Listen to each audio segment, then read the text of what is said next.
get handsy while you're getting handy.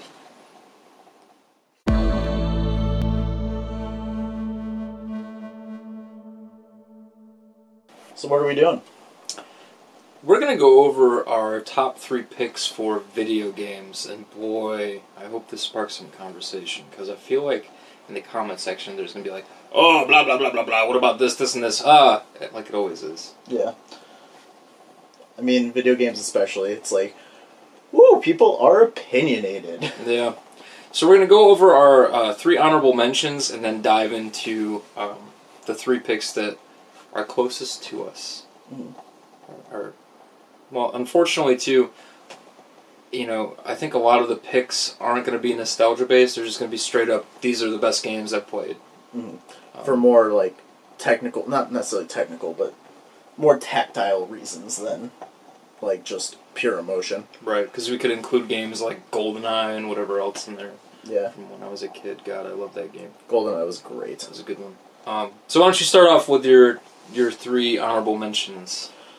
So, first honorable mention is Legend of Zelda Breath of the Wild, which a lot of people would say is one of the best games, if not like the best game ever made. And I don't know, it's definitely up there in my mind based off of the crazy open world that it has and just everything you can do in that. It's got just a little taste of everything and you can play it however you want. It's just a beautiful world to run around in.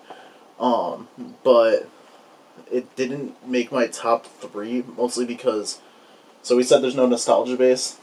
There's a little bit of nostalgia base for mine, now that I think about it. But nothing too much, but, as much as that was a really amazing game, something about it just didn't, like, truly grab me. And, I think it's a very technically pleasing game, but for some reason, just wasn't my absolute favorite. Number 2 for my mentions anyway, is Rocket League, because I was obsessed with that game for a while. It is, in my opinion, it is the best or one of my favorite for competitive gaming, where it was just perfect for just being so satisfying and wanting to constantly get better at the game because it was very skill-based. It was just how well you controlled the car that you were driving. And for that competition aspect, as well as just being so well controlled, like it was very tight controls. That's my second honorable mention, and then my top honorable, well, not top honorable mention, they're all just honorable mentions, but my third one, because I had to remember 3 without checking my list, is Stardew Valley, which is just... I'm a motherfucking star boy. Yeah, that's it. I don't know the song.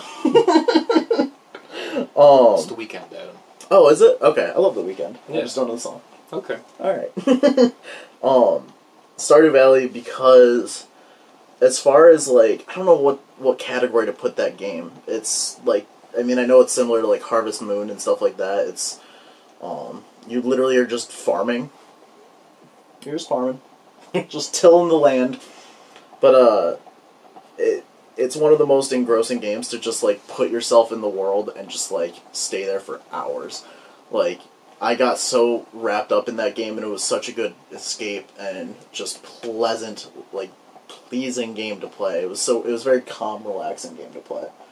So those are the 3 mentions for me, because they're all, well, I love them all very much and for very different reasons, but none of them are like very wow to me or wowed me when I first played them. I'm just happy that The Sims didn't make that list. I should have asked Emily. Then it would probably be number 1 if Dear God. yeah. Maybe not number 1. I have faith in her that it wouldn't be number 1, but yeah. Yeah, so my honorable mentions, I love every one of these games. They're pretty near and dear to my heart, and I've played them time and time again. First and foremost, Metal Gear Solid is one of my favorite games ever made. It is a cinematic masterpiece within the video game world. the characters and the story arc throughout the whole franchise is just absolutely crazy. And my God, Psycho Mantis and Solid Snake and Liquid Snake and just some of the greatest Gas Snake. Gas Snake. It's a gassy snake. They're just some of the greatest, most well developed characters I've ever had the privilege of seeing in a video game. And if they remaster that game, I think it would become relevant yet again in today's generation of video game players, gamers, and unfortunately, I feel like a lot of people miss out on that one because I think I was like 9 when that came out. So that's my first one. I love that game, and my second mention would be Final Fantasy 15.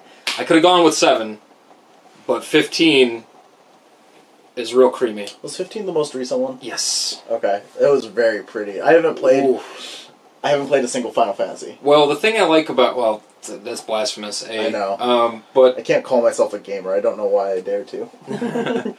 Where 15 picked up from 7 is 7. You know, when you had to like take turns battling and you couldn't control your character, I really hated that aspect of those games. 15, you're controlling everything your character does. It's a huge, open, gorgeous world. And the story, really pretty. The story is so good. So I love that game. It is so freaking good. It's one of the most fantastical games that I tend to not really lean towards that kind of story, but absolutely love it. And then my third mention, probably a lot of gamers out there are gonna be like, seriously, I freaking love Minecraft. Grand Theft Auto 5. Oh yeah, okay. Like, Grand Theft Auto 5, I have played more on my PlayStation than my favorite games. It is easy to love. The story is really cool. I love Trevor. One of the coolest characters you can ever play in a game, I think, is Trevor. He's very interesting. And I think the game gives you an opportunity to have it play out more like a film than a game, and I really love it for that aspect. And then, like, if you're not in the mood to actually play the storyline, just go around fucking shit up. And it's great. Yeah. It's a great way to, like, decompress after a hard day, I guess. I don't know. I had my dad play GTA 5 earlier. Yeah? Yeah. I drove to the airport, which took a couple different cars because I messed up a couple.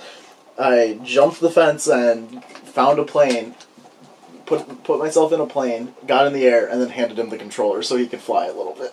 That sounds like a typical day. Didn't we just do that last week where we were like, hey, let's go driving around? No, but this was in a video game. Oh, yeah, Okay.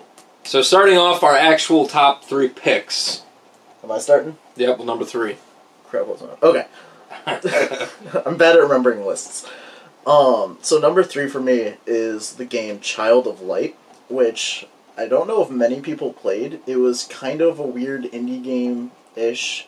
It was kind of an indie game. It was made by Ubisoft, but it was by Ubit Art, which was a small division of Ubisoft, so it was kind of like an independent developer, but it was a big developer. I don't know. But Child of Light is just one of the most gorgeous games in my opinion. The whole game is done in a watercolor painting style. It is also very interesting for its gameplay mechanics. It's kind of, I want to say, Final Fantasy VII style, where it's like you decide the actions you're going to take. You take them, they take theirs, back and forth like that. But there's an actual timeline that's going on, and you can manipulate that timeline. You can, if the enemy that you're hitting is in a certain part of that timeline when you hit them, it will interrupt their attack, and you can slow down their timelines and stuff like that. So it was kind of an interesting take on that battle mechanic that I hadn't really seen that live action timeline while still having it be turn based, which was a really cool combination, I thought. And the game's just really endearing. It has most all of the lines, not all of them, but most of them are done in rhyme. It's the whole game's meant to look and feel like a children's storybook, and it accomplishes it very well. And just when I was playing that game, I was just, I don't know, I was definitely in a different world, and it shocked me. Mm.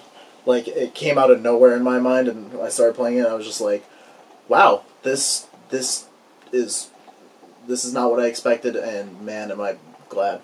Huh. So, Yeah, number 3 for me is Child of Light. I'm even going to be getting a tattoo of it soon, so gives a good idea of how much I enjoy the game. Yeah. Number 3 for me is another Rockstar game, Red Dead Redemption.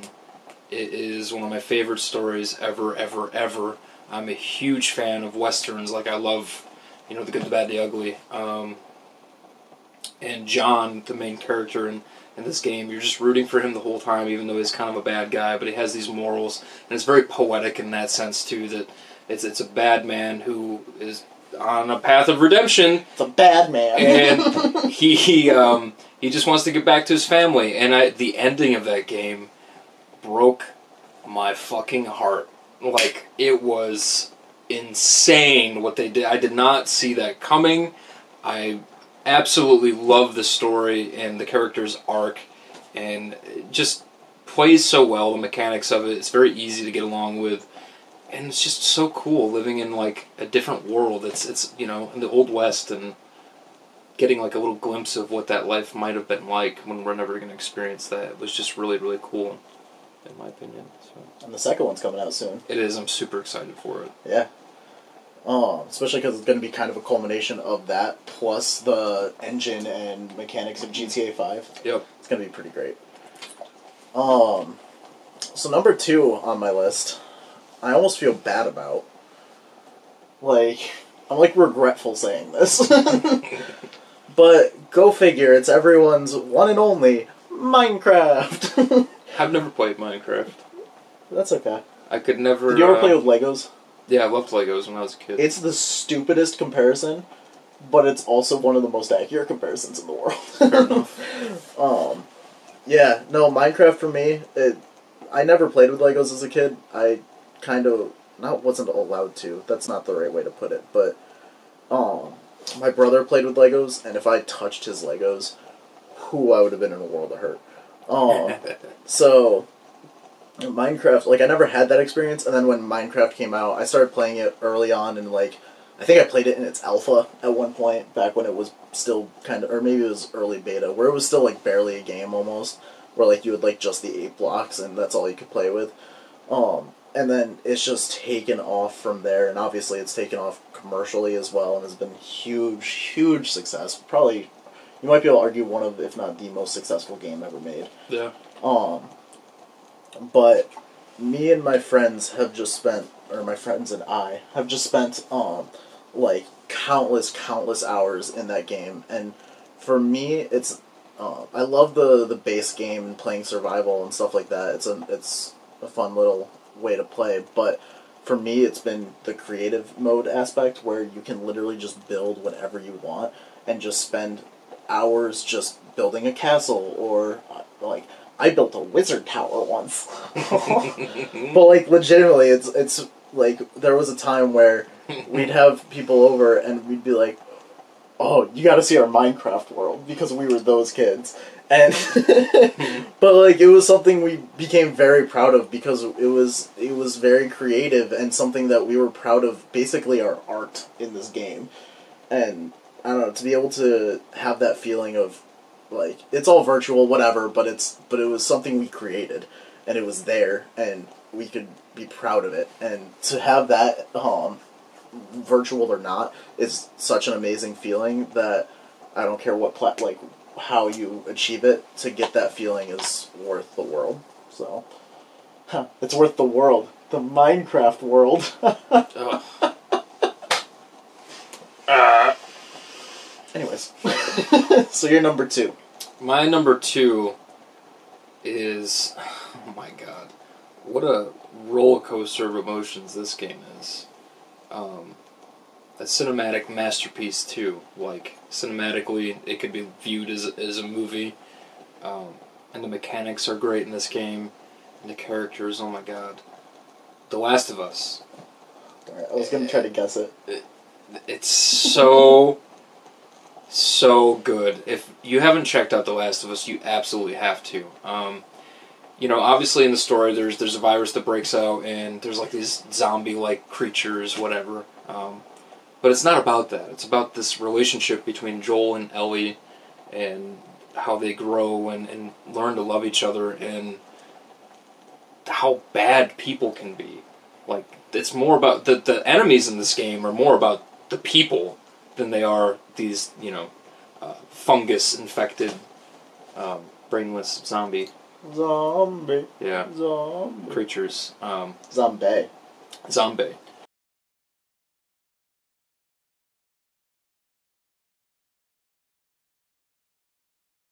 So, the game made me cry, it made me pissed, it made me... Everything about it was just so well done, and I absolutely feel like that game is like a part of me, like a favorite movie would be, or whatever, and I may or may not have a tattoo of The Last of Us on my body somewhere, so we'll just leave it at that. Where is it? It's on my ribcage, which was, my god... Why is it that anyone thinks that the first place they should get a tattoo is on their fucking ribcage? Can I tell you how excruciating... I'm covered in tattoos, alright? I've got 12. Never again will I get one on my ribcage. I remember being there. It was... I'd be lying if I said it wasn't entertaining. I was squirming. I had to take, 10 breaks. What should have been, 2 hours was 5. Yep. Anyways, I love my tattoo, though, and I love that game. Should I get a Minecraft tattoo? Please do. Please do. I'm trying to think of what it would even be. It's just like... I don't even know. It's just like it's a penis in, the dirt block texture. That's pretty much what it looks like. Just a square. Like how they block out genitalia on TV. Yeah. It's all blocked. It's just what it looks like. Oh my gosh. What is your number one? My number one. So, actually, it's kind of between two. I just kind of realized while you were talking about Mine's a two-way tie as well. Okay. Yeah. And they are kind of nostalgia-based, not gonna lie. I'll just go with both of them, I guess. It was going to be Mario Kart, specifically 64, but the franchise altogether. But Mario Kart 64, and now I'm saying it's between that and Super Smash Bros. 64. Because for the same reason of... And so this is why it becomes kind of nostalgia-based, is because they were such amazing games, and still are. I love going back and playing those. But, for the sake of playing a game with someone right next to you and just having a blast with it. Whether or not either of you are really good or really bad, they were just fun to play with someone. Mm-hmm. Mario Kart was the biggest one for me. That was, I think, the first game I ever played. I think I played it when I was 3, Mario Kart 64. I may have been 4, so don't quote me on it. But someone's gonna check into that. Yeah, somehow they check my life better than I can, and it's like, I would love that, actually. If someone could tell me exactly what age I was when I played Mario Kart 64 for the first time, I'd be pleased. But, I don't know. And I mean, the mechanics of it still hold up. They're not the prettiest games, they're not the tightest of controls, but the mechanics themselves are still amazing. They still... When you're in last place in Mario Kart, you still get a blue shell and still hit the person in first while just messing up their day. And, just to be able to have that, Banana peels. Yeah, just to be able to have banana peels at the ready anytime you're driving down the thruway.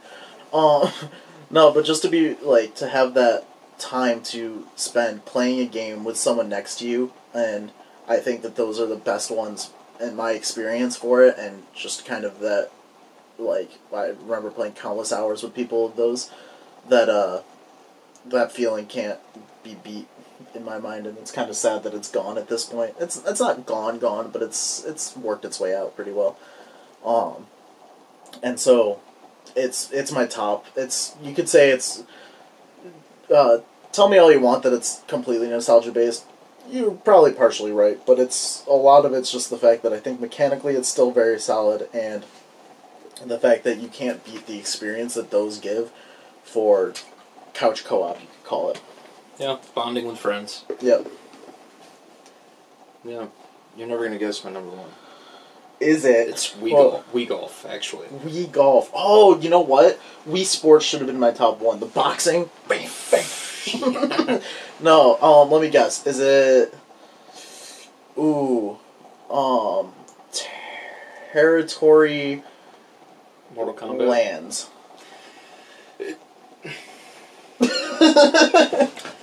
Alright, my number one, love it or hate it. It's a two-way tie. I can't choose one of the over the other, just because the first one that I played, you know, just to get kind of, I'm going to give you some background, alright? Real quick, I will say, if it's just a series, it counts. Well, I can't include the whole series, because one of them sucks. That's fine. But I was in a very bad place in my life mentally, and I was just really, really depressed. And this game really, really helped pull me out of it. It was a nice escape. You know, it got me lost. I loved the colors. I loved the characters. I loved the mechanics. I loved everything about it. It was like a world within a world, and there was just like the soundtrack to it. I have it on my iPod. It's so good. But Borderlands and Borderlands 2 are my absolute favorite games ever made. I play so much of that when I just have like a crummy day and feel like it just boosts my mood. I may or may not have a tattoo of that as well. What? That's the newest one too. It is. For my birthday, I got a Borderlands tattoo on my back. But like those two games, you know, you talk about like tattoos and stuff. They are such a part of me and helped me through like a really, really bad part of my life that I feel like they're like family, you know? They're a piece of me. And Borderlands and Borderlands 2 is the same concept as, you know, with Mario 64. Every Thursday we would do a game night with me and a bunch of my buddies, and we would always rig up 2 TVs and they'd bring over their PlayStations and we'd do co-op with Borderlands, and I played on my own too, and it was just one of my favorite stories ever made. It's a lot of fun, a lot of pop culture references within the games. The writing in those games is on point. I'm the one who knocks. Like, it's hilarious and just, like, brilliantly so. So over the top. And I thought the first day that my buddy brought over Borderlands 2 for me to try, because I actually played Borderlands 2 before I tried Borderlands 1, I thought I was going to fucking hate it. He started it off, and I was like, wow, this is like so... everything looks so fake and cartoony. You know, learning to like that kind of art in a video game. At first, I was like, oh, I reject this. This looks like crap. And then I saw him shoot someone in the head, and their head exploded. And I was like, all right, I'm on board. I'm into this now. Yeah. I didn't think it was going to be, you know, violent or whatever, but boy, was I wrong. And I absolutely fucking love all of the charm that they put into each character. Tiny Tina. Yeah. Badasses eat chocolate chip cookies. Would you say that you are the conductor of the poop train? I'm the conductor of the poop train! So that's a yes. Yes, exactly. Krieg. You should check out that video, by the way, if you haven't. I'll actually link to the one I did. Oh, we did a project, and, well, it was his project, where I did some voiceover for Krieg.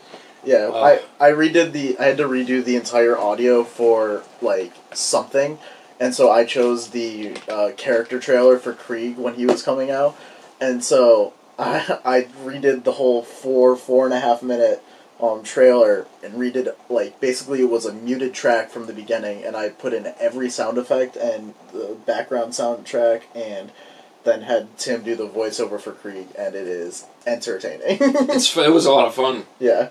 I think that's on my YouTube. I might be able to put a link at the end of it or something. You should, 100%. Everybody, all like 90 subscribers that are actually going to watch this should view that video. We could just upload it on your channel. Yeah, we could do that. Yeah. But we're going to do more videos like this. I hope you guys enjoyed. I hope it was a spine tingler. Oh my god.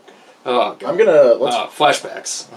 And I think it's about time we head off and I show you my Minecraft world. Show me your wizard castle. That'd be hot. I'll show you my wizard castle. Is there wands? Is there magical wands? Bye, everybody!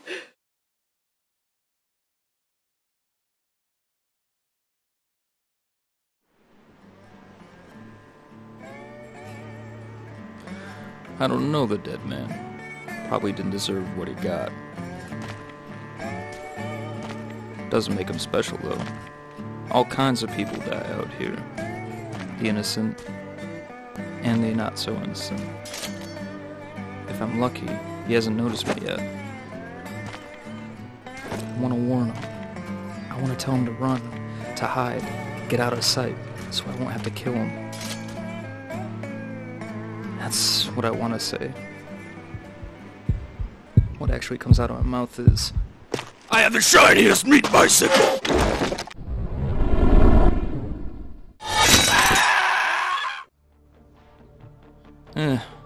Close enough. This is me. I'm ready for a spine tingler! Yeah, great. Hey, remember back when we were saying, she can taste the blood hatred? Guess not. Still can't hear me, can ya? A little voice in your head trying to remind you of a time we could go hours, days even, without screaming about our desire to ride a meat bicycle? I don't even remember.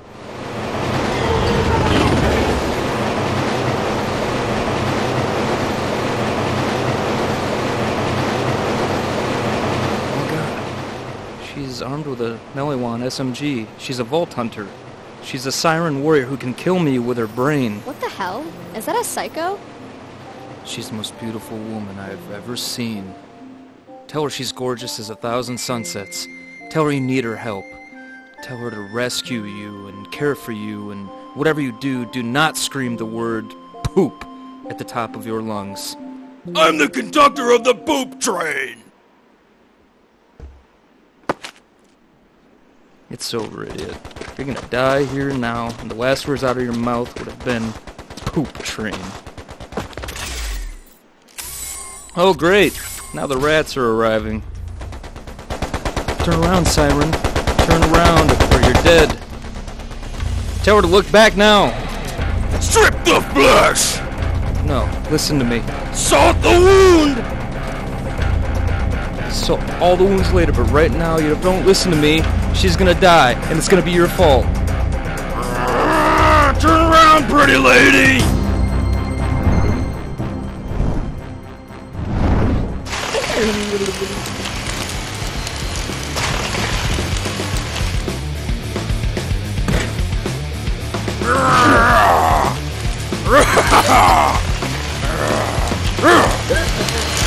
That's the stuff. I'm gonna put my pain into your soul.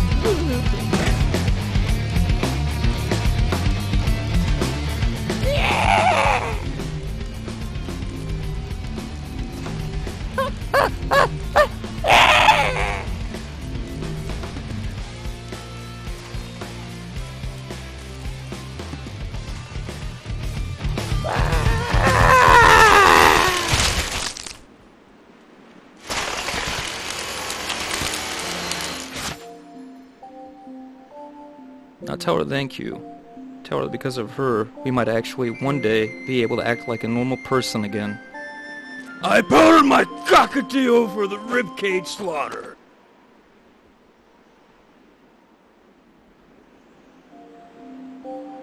Close enough.